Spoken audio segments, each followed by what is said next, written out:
guys, let's try the cowl neckline. So you need your back and front bodies, you need your fabric, you need your holder, you need a brown paper, and then you need the bodies with just the waist dart, both the front and the back. So I'm going to be using the miniature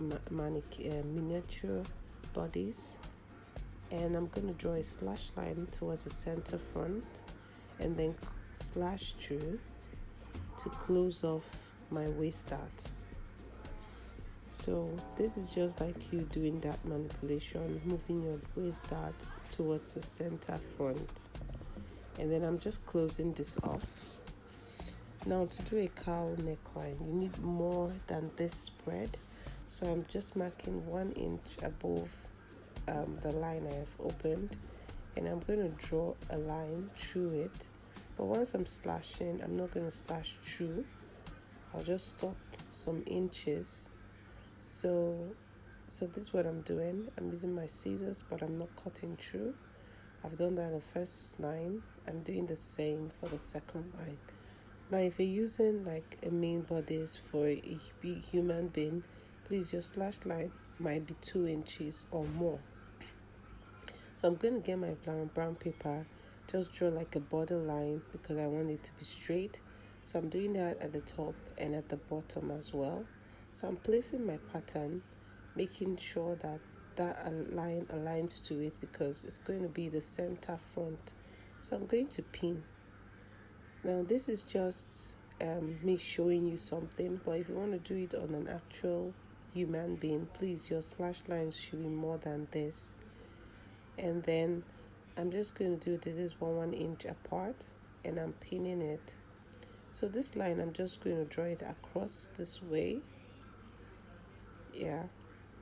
So for me to have enough space to do my facing, I'm going to cut this paper so that I can have enough room to work. And then I'm folding over that line I drew so that I can have my facing. So I'm using my scissors. I'm just going to cut through, yeah, and then cut out the excess in the front, and then mark out the inches I want, like how long I want my facing to be. So I'm using 1.5, but you know when you're doing something for a human being, please double up this measurements. And then that's my back bodies and that's my front. So I'm going to transfer to fabric, but note your fabric has to be cut on a bias. So I've folded it in a way that it's enough and it's on bias. So I'm placing that part on the center front because the front is on fold. So I'm adding unnecessary allowance. Please, if you're doing this for like an actual dress, please add allowance, excluding the part of your facing. Add on the shoulder, that point, add there, add on your armhole. If you're trying to add a sleeve or you're trying to make it a sleeveless, add 1/2 inch all round. At the sides, you can add the allowance you work with, whether 1 inch or 1/2 inch. So I notch this shoulder point, and I'm going to do the same for the back. I'm going to put it on bias too, and cut. I'm going to put it on bias, leave my zipper allowance, and then if you want, you can close off this darts and cut so that you don't have to sew a dart on this. So I'm adding allowance. Everywhere. This is just for practice purpose. So I made the zipper allowance. Then on the neckline, oops, I made a mistake. I was supposed to add 1/2 inch because I'm going to finish it up with bias tape or just the fabric created with bias tape. So this is what I'm doing. I'm going to, at this point, please add 1/2 inch at your neckline. Don't do what I did. So I'm notching the points where my dart will start, and then I'm using this technique to just pierce through the fabric, mark out. Please use a chalk. I couldn't find mine at the time I was making this video. And then what you're going to do is draw the point. You can skip this point if you want.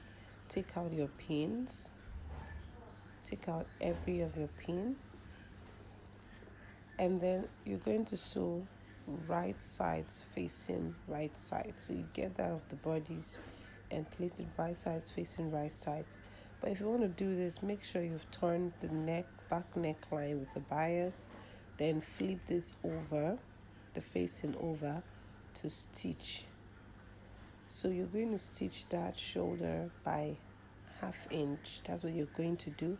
You repeat the same process for this. So the cowl neckline, the excess facing that we have, please, all you just have to do is weave it off and then finish up your sides by the 1 inch, and here is the final results.